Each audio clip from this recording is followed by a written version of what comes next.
Assalamualaikum warahmatullahi wabarakatuh. Selamat pagi, siang, sore, malam, Bu Naya. Perkenalkan saya Mustika Ayu dari kelas BR3, izin mempresentasikan hasil analisis saya terkait kasus Nike yaitu Ethics versus Reputation in the Me Too area.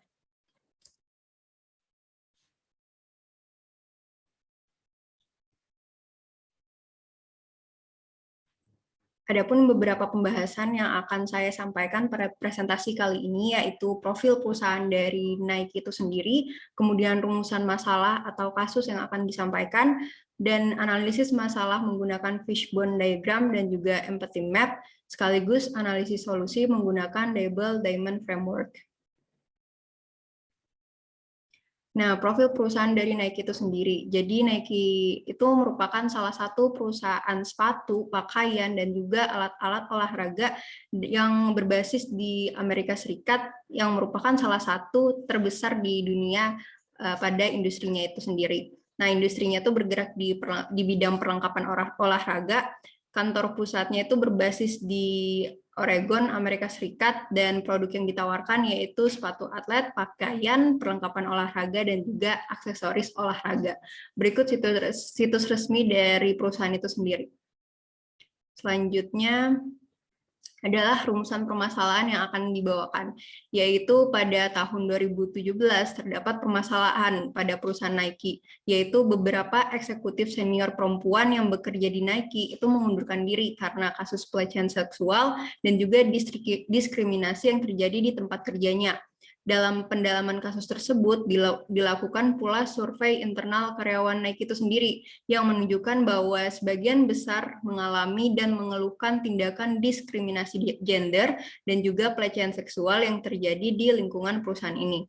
Kasus ini berimplikasi terhadap tren pertumbuhan perusahaan Nike di industrinya.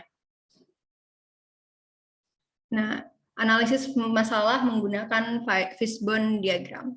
Jadi ada elemen man, machine, material, method, dan akan berimplikasi terhadap problem or effect-nya. Jadi berdasarkan analisis saya, yang menjadi elemen man pada kasus ini adalah pihak human resource yang tidak bisa menangani secara profesional masalah diskriminasi dan pelecehan seksual terhadap karyawan perempuan di lingkungan kerja Nike itu sendiri. Kemudian sebagai elemen machine itu melalui media, pekerja-pekerja perempuan Nike sebagai korban itu mengungkapkan bahwa adanya permasalahan diskriminasi gender dan juga pelecehan seksual yang mereka rasakan di lingkungan kerja. Kemudian elemen material itu berupa regulasi yang tidak ada dan berupa regulasi yang tidak tegas dalam mengatur permasalahan tersebut, yaitu isu diskriminasi gender dan juga pelecehan seksual.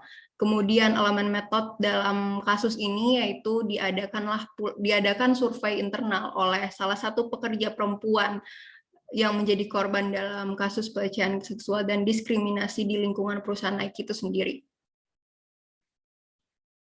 Nah, dari keempat elemen tersebut, implikasinya adalah efek yang ditimbulkan terhadap perusahaan itu sendiri, yaitu beberapa karyawan termasuk 11 eksekutif perempuan yang bekerja di perusahaan ini tuh resign atau mengundurkan diri, kemudian timbulnya isu ketidakpercayaan terhadap human resource atau Departemen Sumber Daya Manusia, dan juga berimplikasi terhadap tren pertumbuhan dari perusahaan Nike yang stagnan pada saat itu. Selanjutnya yaitu analisis masalah menggunakan empathy map. Jadi ada beberapa elemen yaitu who are empathizing with, di mana saya menganalisis bahwa siapa yang di-empathize adalah karyawan Nike yang berstatus sebagai korban diskriminasi dan pelecehan seksual di lingkungan perusahaan. Kemudian what do they need to do adalah pengaduan kepada HR yang tidak ditanggapi secara profesional. What do they see, yaitu banyaknya korban perempuan yang juga merasakan permasalahan yang sama di lingkungan kerja dari perusahaan Nike itu sendiri. Elemen selanjutnya yaitu what do they say, bahwa korban mengatakan HR tidak mencoba menyikapi permasalahan ini dengan tuntas secara profesional dan bijak. What do they do adalah beberapa pegawai yang menjadi korban itu mengundurkan diri, termasuk 11 pegawai senior yang berjabatan sebagai kepala eksekutif. Kemudian what do they hear? Pelaku hanya diberikan teguran ringan secara verbal dan mereka mendengar dan mengetahui bahwa laporan mereka itu akhirnya dinotis oleh CEO pada tahun 2018 dan kejadian tersebut berlangsung mulai dari 2017. Kemudian elemen selanjutnya itu pain, di mana lingkungan kerja yang tidak inklusif bagi perempuan bahkan merugikan karena adanya isu diskriminasi gender dan juga pelecehan seksual yang merugikan pekerja perempuan dari perusahaan Nike itu sendiri.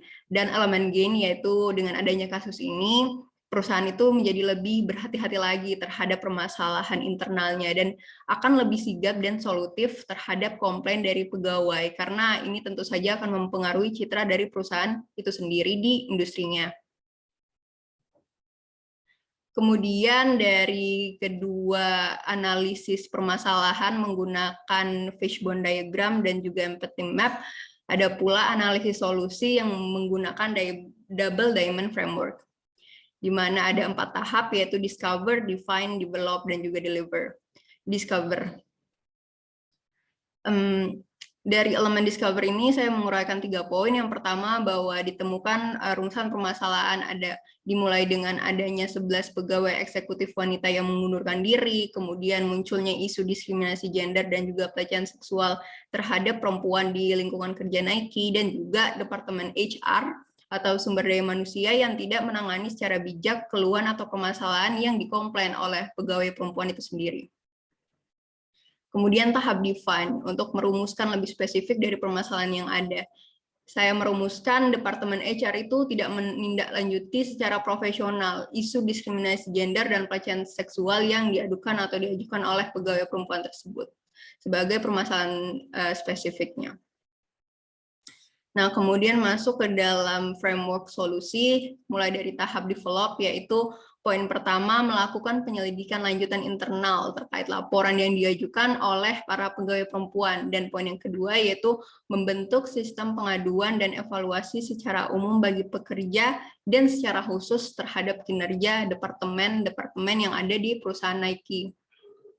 Adapun deliver solusi yang paling spesifik yang bisa saya ajukan untuk merumuskan solusi dalam menangani permasalahan kali ini ada 2 poin. Yang pertama, yaitu membentuk sistem pengaduan dan evaluasi secara umum oleh pekerja dan secara khusus terhadap kinerja departemen perusahaan yang ada, serta memastikan pegawai di lingkungan kerja itu terekspos dengan baik pengetahuan terkait diskriminasi gender dan juga pelecehan seksual. Harapannya untuk mengeliminasi dan menghindari kasus-kasus serupa terjadi di masa yang akan datang. Sekian analisis permasalahan dan juga solusi dari saya. Lebih dan kurangnya mohon dimaafkan. Terima kasih atas waktunya, Bu. Wassalamualaikum warahmatullahi wabarakatuh.